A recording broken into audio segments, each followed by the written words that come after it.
Terima kasih kesempatan yang telah diberikan kepada saya. Sebelum itu, perkenalkan nama saya Masanti Loli dari NIM 22002029. Sebelum saya menyampaikan materi kami dari kelompok 1, alangkah baiknya kita mengucap syukur kepada Tuhan Yang Maha Esa, di mana atas kasih karunia-Nya Dia telah memberikan kasih karunia sehingga kami dapat menyelesaikan penyusunan diskusi kami ini. Yang saya hormati Ibu Prof. Nur Hisra Yulistiwati MED. Yang saya hormati Ibu Sari Febrianti SPD MPD. Topik pembahasan kami itu yang pertama, hakikat organisasi. Yang kedua, sekolah sebagai organisasi. Yang ketiga, organisasi sebagai sistem sosial. Yang terakhir, sekolah sebagai suatu sistem sosial. Baik, yang pertama yaitu hakikat organisasi. Organisasi adalah sekumpulan atau sekelompok orang atau yang lebih dari 2 orang yang mempunyai maksud yang sama untuk mencapai tujuan hakikat organisasi. Yang pertama, kumpulan individu-individu.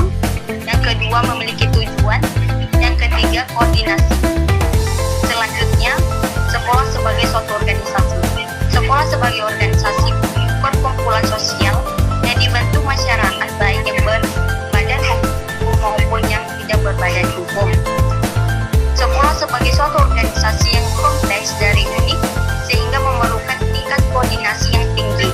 Bersifat kompleks karena sekolah sebagai organisasi di dalamnya terdapat berbagai dimensi yang satu sama lain saling berkaitan dan menentukan. Yang selanjutnya yaitu organisasi sebagai sistem sosial. Organisasi dikatakan sebagai suatu sistem sosial karena organisasi merupakan suatu wadah yang merupakan tempat orang berinteraksi dan terdiri dari 2 orang atau lebih yang mempunyai peran dan fungsi masing-masing dalam organisasi tersebut dan mempunyai tujuan dari proses interaksi mereka. Sedangkan dalam pelaksanaannya, organisasi tidak terlepas dari keadaan sosial atau masyarakat yang aktifnya organisasi bersifat terbuka. Yang selanjutnya, sekolah sebagai suatu sistem sosial. Sekolah sebagai organisasi sosial merupakan pandangan sekolah sebagai organisasi formal. Sekolah juga merupakan akumulasi komponen-komponen sosial internal yang saling berinteraksi dan memiliki kiprah yang bergantung antara satu sama lain.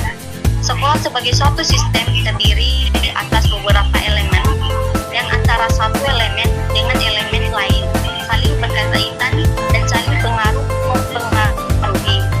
Sebagai contoh, kepala sekolah adalah satu elemen Pak. Kepala sekolah akan berhubungan secara timbal balik dengan elemen-elemen lain di sekolah itu. Baik, sekian dan terima kasih atas pemaparan materi kami. Jika ada kesalahan dan kekurangan, mohon untuk dimaklumi. Sekian dan terima kasih.